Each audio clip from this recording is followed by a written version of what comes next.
So once again, I'd like to introduce myself. My name is Anna, and I've been with American Airlines Credit Union for 11 years now, 5 of those years with the Financial Wellness Department. I am the education specialist for our Financial Wellness Department, and I hope you and if your kids are watching as well, you can take home a lot of helpful tips from today's presentation. I'd also like to introduce you to our co-presenter, Jamie Fatheree. She has worked at the credit union for over 27 years and has spent over 10 years in the financial wellness department. She is a certified credit union financial counselor and the manager of our financial wellness program. Jamie is a mom of 2 teenage boys, and so today's presentation really hits home for her. This is going to be a special one, huh, Jamie? Yeah, I think you're muted, Jamie. Thank you for that. Yes, it muted me when we switched over. Sorry about that. Yes, really excited about sharing this information today. Let's see here. And so just a little reminder here that today's presentation is for educational purposes only. Final rates, products, or services should be confirmed with a credit union representative at the time of service. Let's move on to today's agenda. So what will we be talking about today? Let's talk about money skills before graduation. Just a few things that would be very helpful for your teen, for your young adult to know before graduating, I'm sorry, and entering, the adult world, which is very different. Your credit score, a few helpful tips for credit scores, paying for your future, what that looks like, preparing to pay for college, whether it's going to be out of pocket or not, whether parents are going to be helping or not, just some of the options that you have, and also the cost of adulting. So what's real life looking like, right? We'll talk about a few budget scenarios and just try to give as much helpful as advice as we can. And then lastly, protecting your money. Okay, what does that look like for everybody, not just young adults, but everybody who shops online, right? Shops online, anybody who has their accounts, virtual accounts or anything like that. That's what we use mainly nowadays. And so we want to make sure you guys learn how to protect your money. And so we'll go ahead and get started. Money skills before graduation. So did you know that today's young adults are taking their education into their own hands? They're using things such as YouTube and TikTok to learn about just basic financial tools and any kind of information that they can reach. And so that's a little bit scary to me.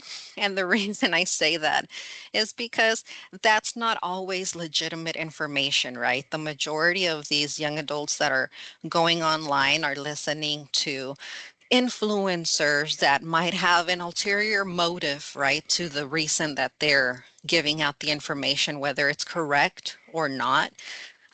If it is correct, sometimes I feel like it's tied to something that they're trying to sell or something that is sponsoring them and wanting them to put a video out there for people to try to buy in on. Okay, so we want to be very careful about that. And that is one of the main reasons that we decided to do a webinar today and have the content that we have on there, because what a better way to get all of your financial information than through your financial institution, right? So let's talk about checking and savings accounts and why they're so important, especially for teenagers. What's very common right now are what are called money transfer apps or peer-to-peer apps. Okay, and so what those are things like Venmo, Zelle, Apple Pay, I believe is one of them. So there's a few of them out there, and I know we all have them.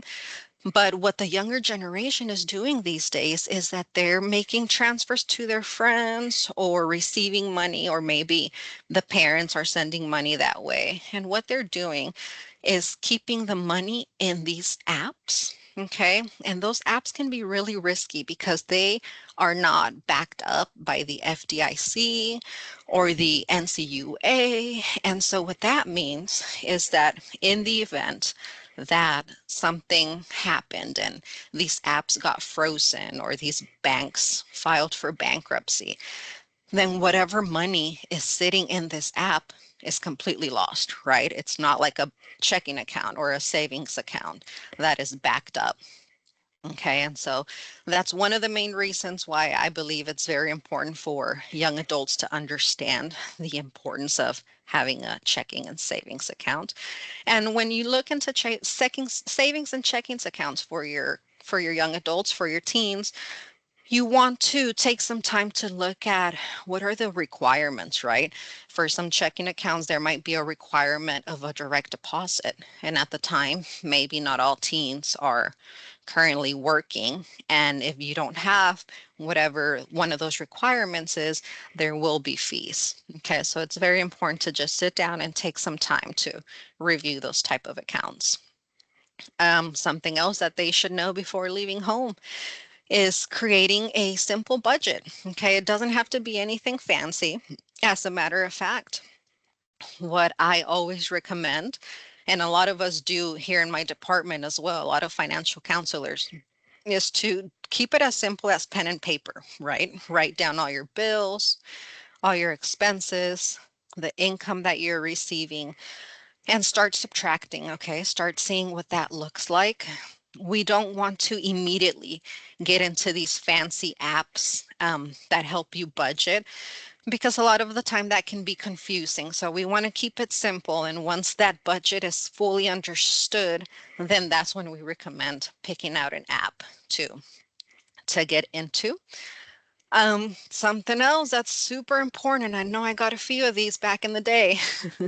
Overdraft fees. Okay, so parents, we all know what those are like. We all know how much those hurt, right? But for these young adults that have never really experienced bills or checking and savings accounts or just having any kind of financial institution, period, they're very brand new to this. So what overdraft fees are, fees of around $25 that most banks and credit unions will charge you if you make a purchase and you do not have the money to make that purchase sitting in your checking account.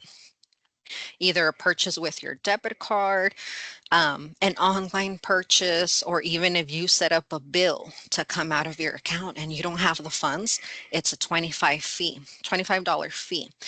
And so the scary thing about that is that there is no federal law out there that requires financial institutions to have a cap, a daily cap on how many overdraft fees they can charge a day.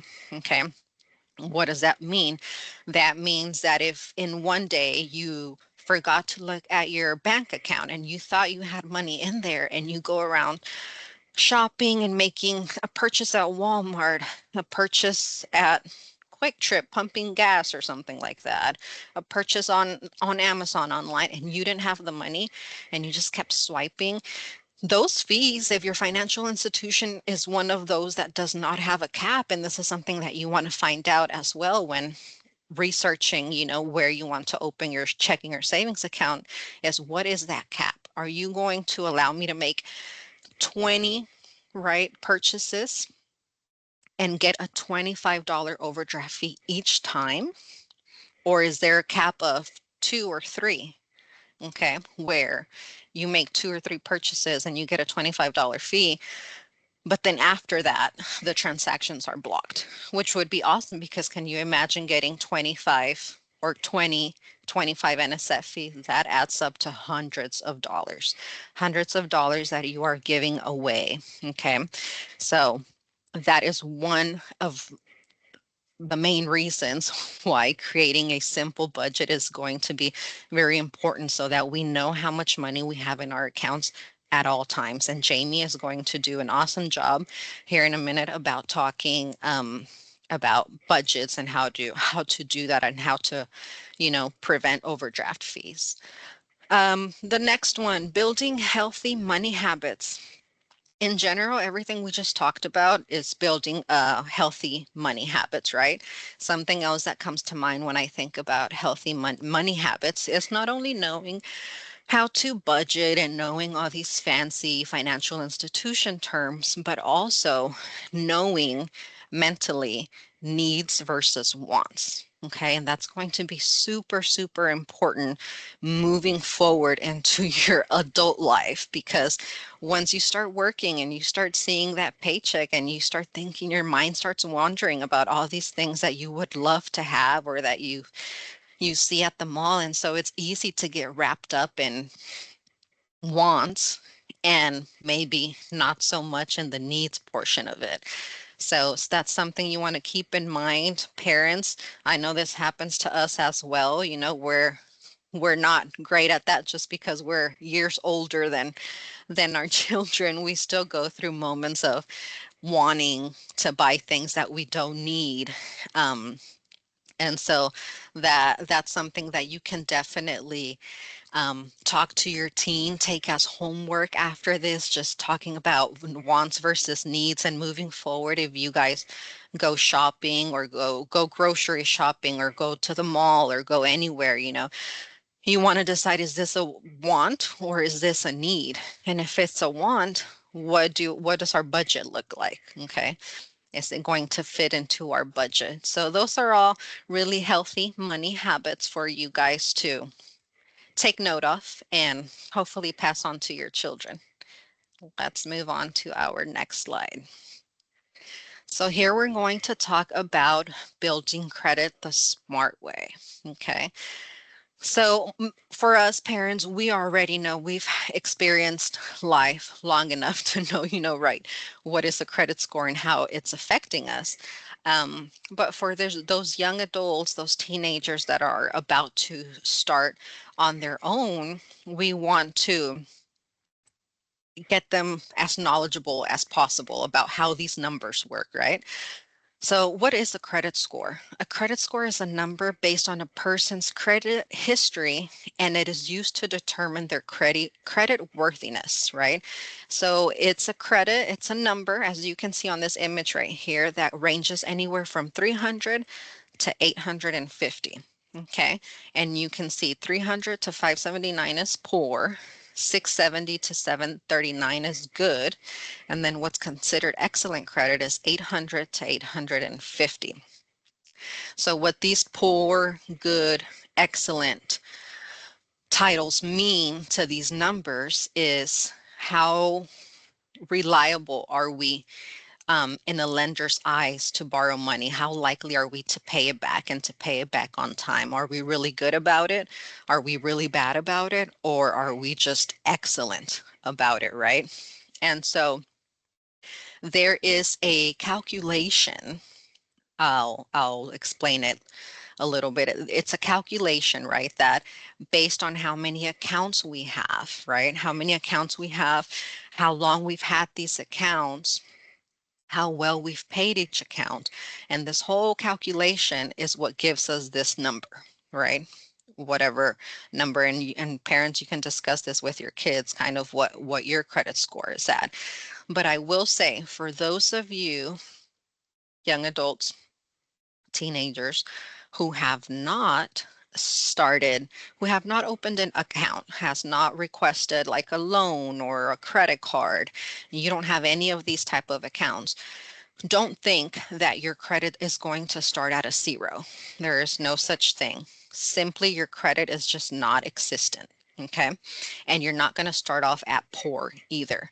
The way it works is that when you do go open a line of credit, which would be like a credit card, or get a loan, just like a personal loan, or if you get a loan for a car, the way that it works, it's your first account. And so it would take about 6 months of you making your payments on time for you to actually see a credit score when you try to use any app to check what your credit score is. So it's going to take about 6 months. Don't think that you're going to, get a credit card and then in 2 weeks or even a month or two, you go into what is it, Credit Karma or anything like that to check, and all of a sudden you have very good credit. It doesn't work like that. It is going to take 6 months or more for for the credit bureau to calculate that for you. Okay. Credit report. A credit report is pretty much like a report card. Okay, so think of a report card in school. It gives you um, kind of your average of where you're at based on every class that you have, right? Are you passing the class? How long you've been in the class, etc. So the credit report is going to give you a detailed report on what type of accounts you have on there, how long you've had it, when you've opened it. It's going to tell you if you've missed a payment or if you've paid on time every single month. So all of that and good information is on a credit report. And so credit score and credit report is pretty much both looked at whenever you go apply at any financial institution for anything. It's reviewed and they want to make sure that you can be trustworthy to borrow the money that you're requesting. So let's move into authorized users and parental guidance. So what is that? Authorized users, that is pretty much when a person already has a credit card. Let's talk about a credit card, for example, and you want to add an authorized user. What that means is that that person can have access to using that credit card.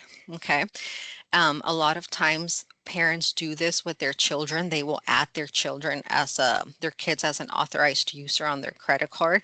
For what? So that they can start building credit, right? So that every payment they're making will report positively on their child's credit, and their child can start building credit without them even doing anything, right? Without them having their own credit cards or anything like that. Now, while that sounds really good, there's a lot of things that parents might need to consider before doing that. Not only consider within your family and the goals that you have, but also with the financial institution. So with the financial institution where you currently have this credit card, you want to make sure that um, they even allow, you know, a younger teen to be added as an authorized user. A lot of these places won't allow anyone under 13. Some financial institutions won't allow anyone under 18 to be an authorized user. Some that do allow you to add somebody at 13, 14, 15 years old as an authorized user is awesome, but you got to also check to see if they're even going to report this to their credit. Okay, so there's a lot of little details that you want to get into before adding somebody as an authorized user. And then also, you want to know that you are going to be liable for those charges. If your child is an authorized user and you give them the credit card and they go and make outrageous, hopefully this doesn't happen to anybody, but if they go and make outrageous purchases and add make that credit card balance just go crazy high, at the end of the day, you are going to be liable for those charges. Okay. So authorized users are not legally responsible for those type of charges on a card, on a credit card.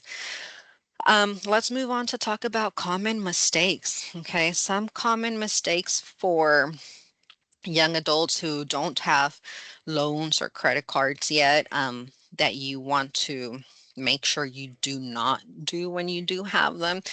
Main one is making a late payment. Okay. So the way your credit score is calculated, like I talked about earlier, it's all a calculation. What they mainly take into consideration, 35% of that is going to be based of how they calculate your credit is going to be based on um, Payment history. Are you paying on time? Are you paying late? Okay, so making a late payment is really going to hurt you. You want to be on top of it and make sure that all of your payments are being made on or before the due date. Okay. Another common mistake is using over 30% of an available credit. Okay, so that also plays a big factor into that calculation. Okay, you want to make sure that when you get a credit card, just as an easy example here, if you get a credit card and they tell you that your credit limit, what you can borrow, what you can use is $1,000, right? You want to make sure that you do not use more than 30% of that. So what's 30%? $300, right? So you want to make sure that you're not going crazy, making purchases everywhere and swiping that card. You want to keep your purchases under $300. The moment that you do start using more than $300, you will see your credit score drop. Okay. So you want to make sure you're making purchases and paying it off at the end of the month, preferably. The bank or credit union will give you the option to pay just a little minimum payment towards it, but the more you pay, the better. So avoid using more than 30% on any credit card. And then another one too is paying things off too soon. I've heard a lot of people who have said that they go get a 3-month payday loan because they want to use that quick little loan to build their credit. And it doesn't work like that. Okay. First of all, payday loans, stay away. But also, anything that is paid off pretty much in under 6 months is not going to really increase your credit score at all. Okay. So, another big factor that plays into your credit score is the history, how long you've had these accounts. So, for example, if you've had a car, and we're going to be talking about that here next, if you have a car that you are going to be paying in 4 or 5 years, that's a long history. So, you paying on time every month for 4 to 5 years is really going to build your credit. If you get a little loan that you pay off and they tell you, oh, you have a year to pay it, but then you think, let me 4 months, 5 months, or 6 months because it's going to look so good on my credit report. It's not going to work like that. It's actually going to probably hurt your credit score. So try to keep any account that you have for 6 months or longer while paying every month on time. That is another common mistake. Um, and lastly, let's talk about parent action plan. Okay. So this is homework for you parents. We encourage you to log into your credit union app, find credit, score, and report in the menu. Okay. Pull up your credit and discuss with your teen what was done right to be where you're at or what was done wrong, okay, to be at the credit score that you are seeing on the app. It's very important for you to provide, examples of what's going on because they can probably relate to those examples that you are going through versus the examples that I'm giving. Let's go ahead and move on to how good credit impacts your future goals. Okay. So in this example, what we're going to talk about is a vehicle loan. Okay. And why? Because a lot of students right now in high school, you either are already driving a vehicle or you might need one. You're definitely going to need one once you start college if you need to drive anywhere.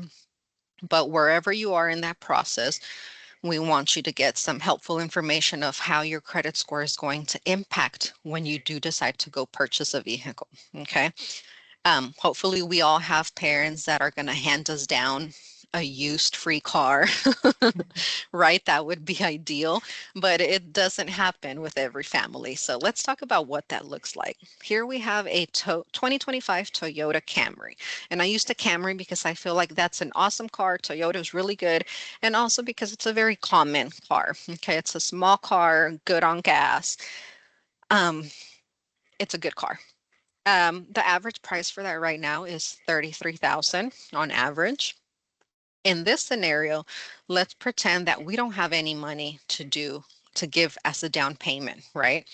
Um, if it's for a young adult or um, teenager, they probably don't even have a car to trade in to give us a down payment. That's why we're going to pretend like there's no down payment. The loan is going to be for 33,000 and we're going to pay it off in 5 years. So let's see kind of what that looks like, okay? Based on your credit and the interest rate that you would be getting. Let's move on to the next slide. So, why are lower interest rates better? Let's see how much money you would save if you had better credit, right? So here we see somebody that has a poor credit score of 610 to 649, and their interest rate, because that credit score is pretty low, is going to be 9% on this auto loan. So what does that mean? $33,000 loan with a 9% interest rate, that comes out to your monthly payment being 685 and 24 cents. Okay. Now that's pretty high. That's pretty high. And you also want to keep in mind car insurance. Okay. So you're going to be paying 685 a month, but keep in mind car insurance. That's another $200-300 that you'll have to pay for your car on top of this. This is not including car insurance. Okay.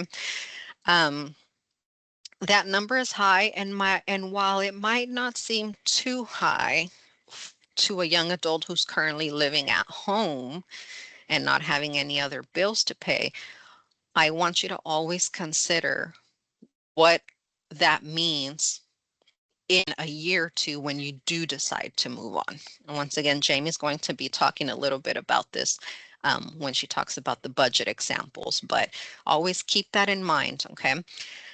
Total after 5 years of paying for this car loan, 685 a month, this person with this poor credit score would have paid in interest $8,114. Okay, what does that mean?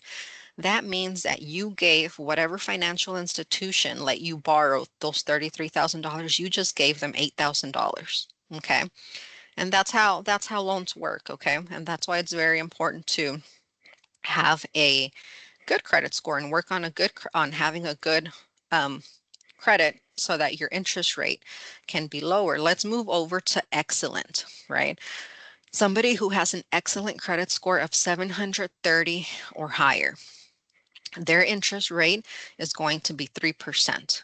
That means that their monthly payment comes out to 593, almost $100 less.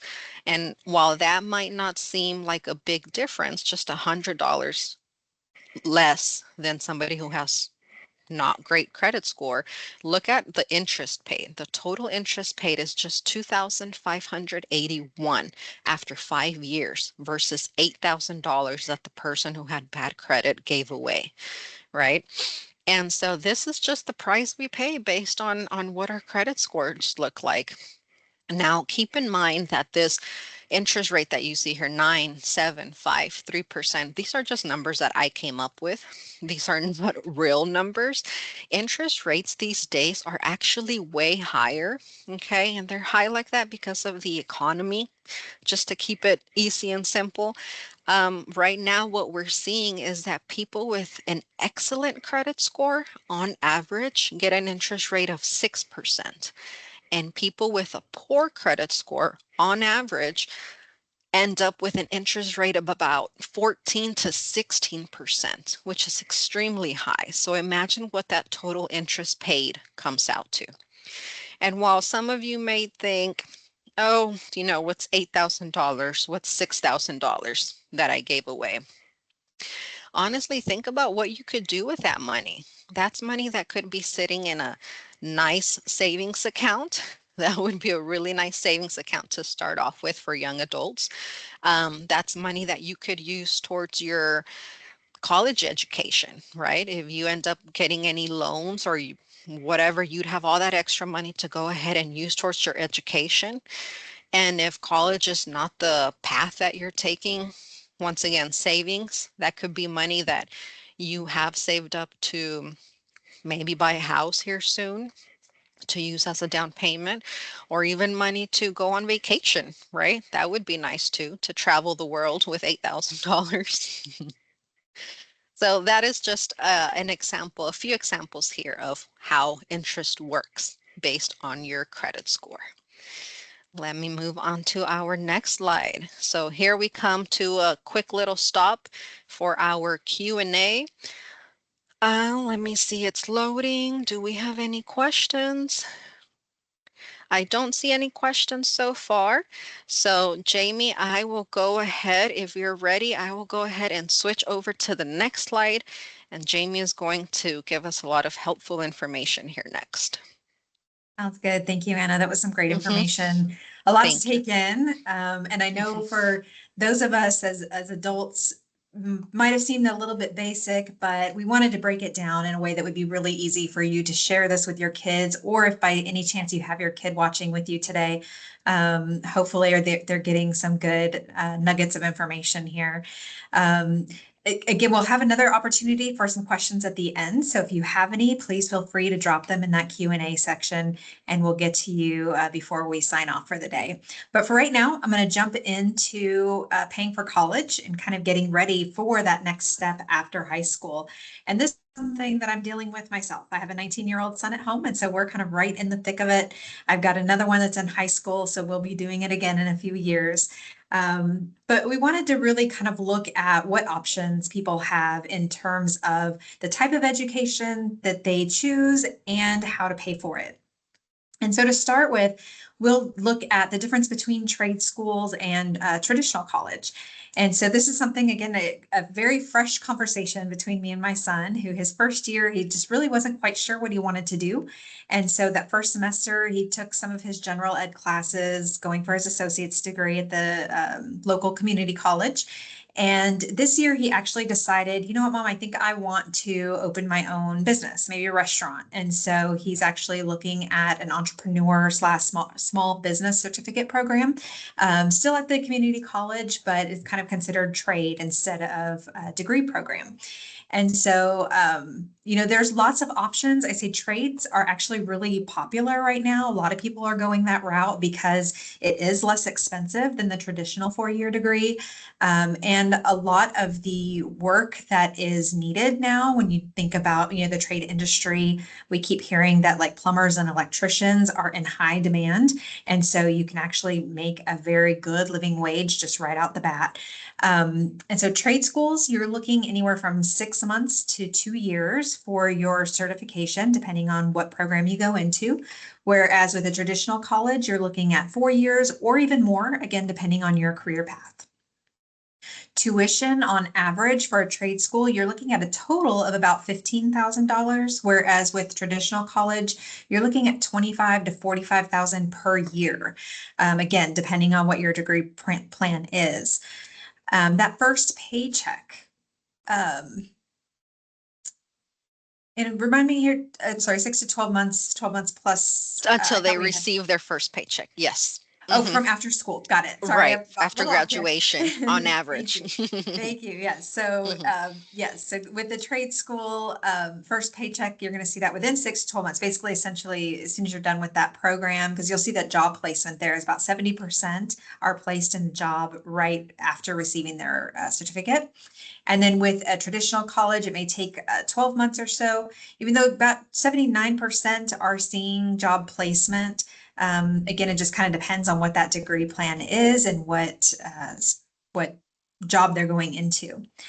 And then the great thing with trade school is that it's a lot of hands-on training. So 70 to 80% of it is hands-on training, which makes it very attractive to go right into your career choice. Whereas traditional college, maybe 10 to 20% hands-on, you're really getting the educational background, and hands-on is going to be once you are actually in your position. So, and I don't want to make it seem like I'm pushing one over the other, just that there are options, and depending on the career path, I think something I had to kind of come to terms with as my son made this decision. I was really pushing him to go for the traditional 4-year degree program. And I kind of had to come to terms with, you know what, that's not for everybody. And there are other options out there that are still just as valid and can lead to great careers. And so we want to make sure that we're showing people that you do have options. The traditional 4 year isn't the only option. It's still a great option, right? Depending on what you're wanting to do, but it isn't for everybody. And then we have to start thinking about, okay, now that we know what we want to do, how are we going to pay for it? And so one thing that I cannot stress enough is to visit studentaid.gov and apply for FAFSA. Even if you think that you will not qualify, apply anyway because you don't know. You may be surprised. I actually went back to school myself when my son started school. I didn't think I would qualify for financial aid, and turns out I did. It was able to cover my tuition. I had to pay a little bit towards my books, but hey, it's still covering my classes, and it covered all of my son's school. So the FAFSA stands for Free Application for Federal Student Aid. It doesn't only cover grants, though. It also is how you apply for student loans, as well as the grants, and see if you're eligible for work study at the school that you choose. So a lot of schools have work study programs where you can work on campus, and then they actually will give you credit towards your tuition. So that means you're paying a lot less, and sometimes you don't have to pay anything depending on whatever their program is.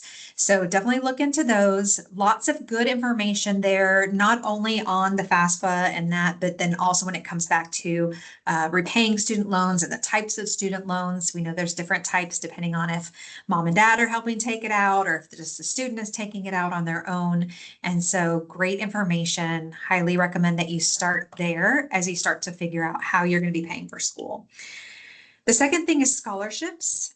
We've listed two websites that we actually spent some time researching in terms of scholarships, scholarships.com and fastweb.com. I actually checked these out myself just to see, what they were. We do not necessarily endorse these. We're not in partnership with them, but they are free websites.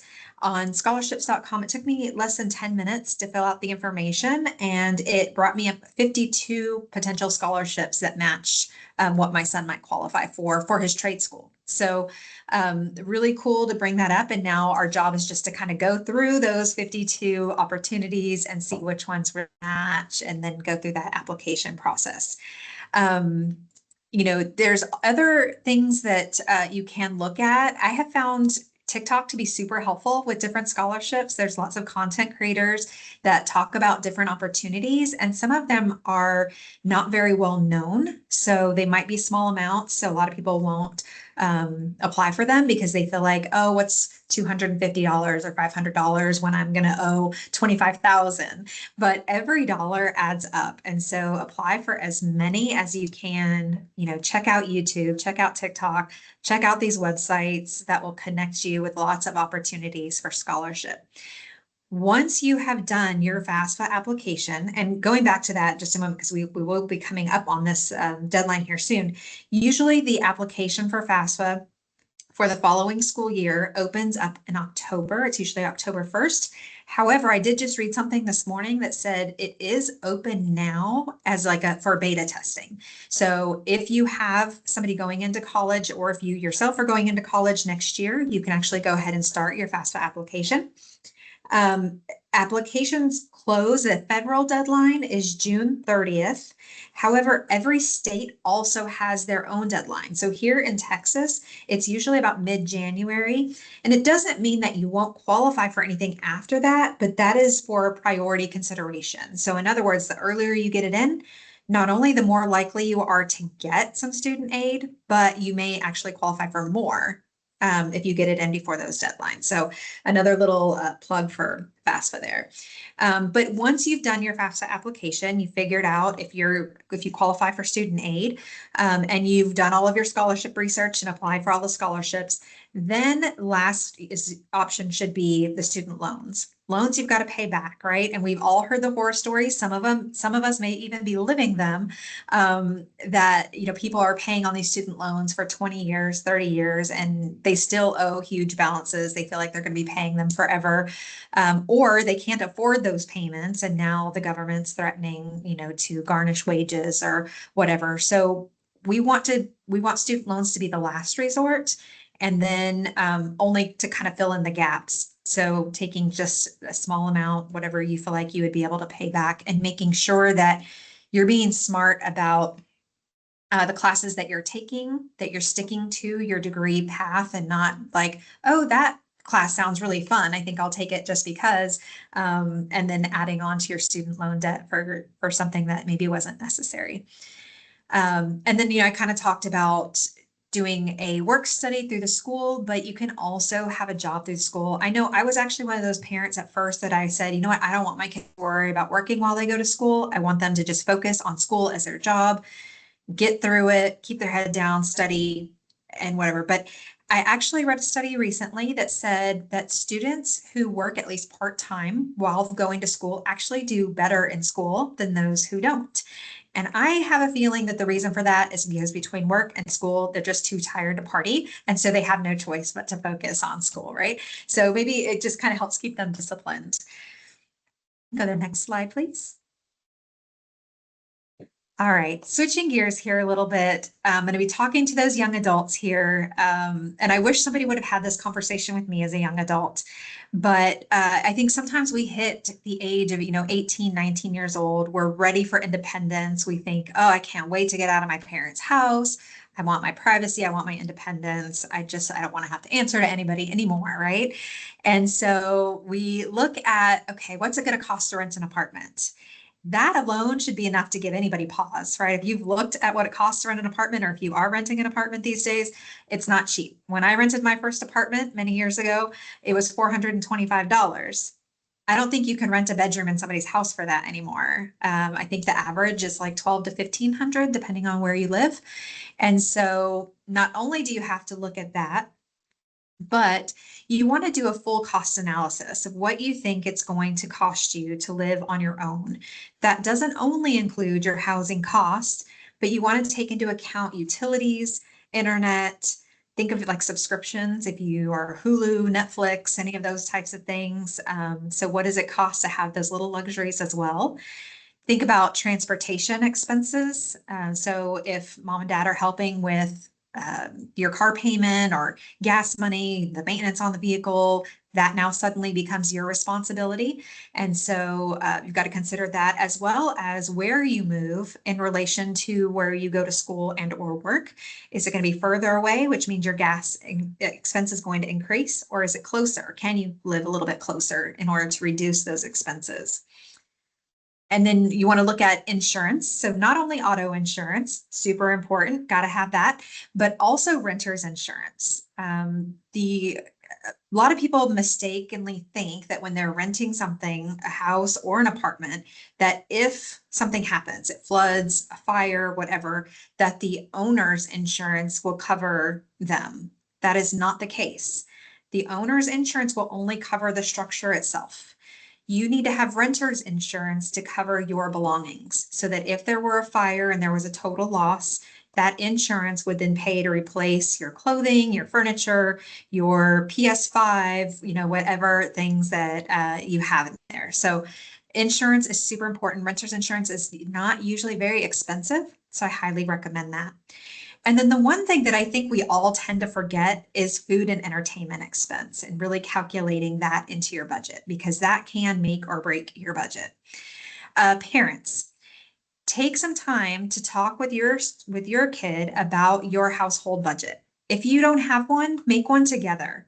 And as Anna said earlier, discuss needs versus wants. And wants are not a bad thing, right? We work hard so that we can enjoy some wants in life. Life would not be enjoyable without them. You just have to be very mindful about how you work them into your budget and how you prioritize them. Next slide. So we've got a couple of budget examples here that I want to go over with you quickly. You'll see here where you have your monthly expenses on the far left of the budget example. In the center there is your budget. So that's what you are estimating that you are going to be spending on all of these different categories. And then that column on the right, it would be your actual spending. So when we were thinking about just keeping something super simple, you can do this in an Excel spreadsheet. You can do it in a notebook. Or of course, there are those apps like Anna said earlier, once you kind of have it down. But the idea is that the first thing you do is list your income. You want to start with your net income, not your gross, right? Gross is before taxes. Your net is going to be after taxes and other deductions have come out. And that's the amount that you actually have to spend every month. So that's why we want to make sure that we're using the net income.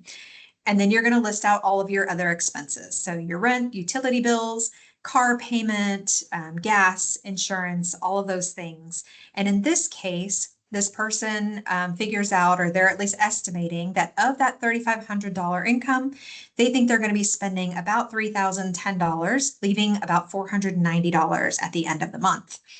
Now, if you go over to the actual, they spent a little bit more. The electricity bill was a little bit higher. The water bill was a little bit higher. They spent a little bit more on shopping and entertainment than they estimated, but they still did okay. They spent about $3,100 of their $3,500 income, leaving them about $395 left over. So what do we do with that leftover money? Well, normally we say you should be paying yourself first, right? Instead of waiting to see what you have left over, you would want to set savings actually right there above rent, which should be about 10% of your income. But the purpose of this was to show that if you've never done a budget before, you can actually show yourself that you can save. A lot of times people think, oh, I don't make enough money to have anything to save. But if you're careful about how you estimate things, you actually can afford to save and you should make it a priority. Because here's the thing, no matter how well we budget, there's always going to be unexpected expenses. Things are going to come up, emergencies are going to happen. Tire's going to go out, you may have a medical emergency, something's going to happen where you're going to need that extra little savings to kind of buffer what you've estimated that you're going to spend. And so when you find that you have money left over, especially that first budget, that's going to become your amount, your goal to kind of save that, and then give yourself a cushion for those unexpected expenses. Now we have another budget example that doesn't work out quite as well as this one. You want to switch it for me? All right, so this person took out a little bit more of an expensive car note. So you'll see that they got that Camry, and so they're paying $600 a month on that. Their insurance is in a little bit higher, and they also spent a little bit more on entertainment. And so in this case, you'll notice in their budgeted column, they actually didn't budget any extra money left over at the end of the month. So they already kind of started with a really tight budget, right? They've spent all of their money. And then when it got to the actual and they spent a little more than what they were expecting, they were negative $105 a month. And so basically that means that what Anna talked about earlier with the non-sufficient funds fees, they're going to probably be paying those because they've gone over in their checking account. Or a lot of times what those of us with credit cards tend to do is we might put that overage on a credit card, right? But if you notice on this budget worksheet, there's not a line item in there for a credit card payment. So if you put something on a credit card or you take out a loan to make up the difference in your shortfall, that means the next month you actually need to add a line item in there for a credit card payment. And then you're going to be even further in the negative that next month, right? And you kind of see how that cycle is. Many of us adults have found ourselves there, and it can be really difficult to dig out of it. But that's why having a budget is so important, because it allows you to see that before it actually happens, right? So if this was your budget, you would be able to say, hey, you know what? I don't have any money left over. I haven't put any money in savings. And so maybe I need to make some adjustments. Maybe I need to, if you hadn't actually bought that car and you were just trying to see if you could afford a $600 a month payment, then maybe you have to rethink, maybe I don't get that car. Maybe I need, instead of that 2025, I go for a 2020 model, right? Try to get that payment down a little bit lower. Or you might have to reduce your shopping expense, your entertainment expense, things like that in order to give yourself that cushion. Next slide. All right, switching gears again for the last time. We've got one more thing to go over here, but this one is super important, and we would be remiss if we didn't talk about this, because as so much of our lives have become digital, everything from social media to the way that we bank, it has also opened up the doors for so much fraud. And these scammers are targeting our young people in so many ways, some of them very scary ways, in order to try to get their money. And so one of the common scams that we've heard about recently, and I've talked to my kids about, thankfully they have not had this issue, but One of them that's come up recently is called sextortion. And what that is, somebody will befriend your child through either Instagram or Snapchat or something like that, pretending to be another teenager. Kind of build some trust there through friendship, a flirty relationship. That person may share a photo that is a little risque, and then in turn ask your child to share the same. What happens is if your child does that, as soon as they do that, that scammer comes in and says, hey, now we have this photo of you that you would not want to get out to the public. You need to send us money, or we're going to send it to your parents. We're going to post it on your school's Facebook page. We're going to, send it out to everybody you know. And what happens is that, kids will either try to send these scammers money, or in some terrible circumstances, some kids have actually taken their lives over it because they were so embarrassed. And so it's really important that we talk to our kids about these things, let them know that, one, please don't fall for something like that. You shouldn't be sending those types of pictures to anybody. But if for some reason you do, it's important that your child feels safe to come to you, talk to you about it, and that you can go immediately to the authorities and not give in to these scammers. So that's just one of many scams. I know, Anna, do you know of some others? I think you did a little bit of research. Yes, and then by personal experience, the two that come up um, are I have received recently too text messages asking if I'm interested in a job and that they pay like I don't know what crazy amount of money, and it's just you work 2 hours a day. And so things like that, you always want to keep in mind. Don't click on anything that's not real. Nobody's Mhm. going to be texting you about a job with Right, amazing pay and amazing hours like that. right. And All of them are then work from home too. right, right. No, that's a scam. And the other one that I've ran into as well is the fake shopping pages. You'll be on Facebook or Instagram, and we're so used to just like seeing ads from stores and clicking on them and making that purchase that we might not even think that these are fake websites. But I have ran into websites where they on the ad, it's like this expensive purse that normally costs $500, but it's on sale for $50. And you think, wow, let me click in that. And then it takes you to this website, and the website looks very legit. But then when you're kind of in the process of entering your card information, it starts looking a little sus. Um, yeah, that's a fake website, and you're probably not going to get anything in the mail, and then they're just going to take your funds. And then in some cases they might store your debit card information, your credit card information to make additional purchases. So be aware of those. Those are the two that are have happened to me. Yes, definitely. I have seen those. And the last one, I know we're coming close on our time here, but I do want to talk specifically about identity theft because I think, it has been a problem for a long time, but it seems like it's just getting worse and worse. And again, personally affected. My son recently went to go check his credit score on our app, and kind of came to me and was like, Mom, why is my credit score so low? And I'm thinking, you shouldn't even have a credit score. You don't have a credit card or anything at this point. And so we, of course, pulled up the credit report and saw an account open that he did not open. And so, we had to go through that process of disputing it and filing a police report and filling out the identity theft affidavit. And then when I went to go file my taxes, somebody had filed taxes in his name. And so I was not able to claim him. I actually had to mail in my tax returns, and it took several months to get my return back as they took their time in investigating all of that. And so I highly recommend that literally the day your child turns 18 for them to pull up their credit, see if they shouldn't even have a credit file at that point. But if they do, that should set off some alarm bells. But I would put a freeze on their credit, and you can do that where then if they want to apply for credit, there's usually a PIN number that you enter that will allow that application to go through or temporarily lift the freeze, and then you can put it back on after they have done their application. But super important to protect our credit reports. Um, so I know that was really quick and a lot of information, but let's keep going for the sake of time here. So I just checked and it doesn't look like we have any questions, so I'll go ahead and move on to our closing slides. So here you can see some tools and resources, okay? Our website at the credit union. That way, if you would like more information on things or see what kind of webinars we have coming up or even try to get our information to meet with us, that way we can talk one-on-one, this is where you want to go.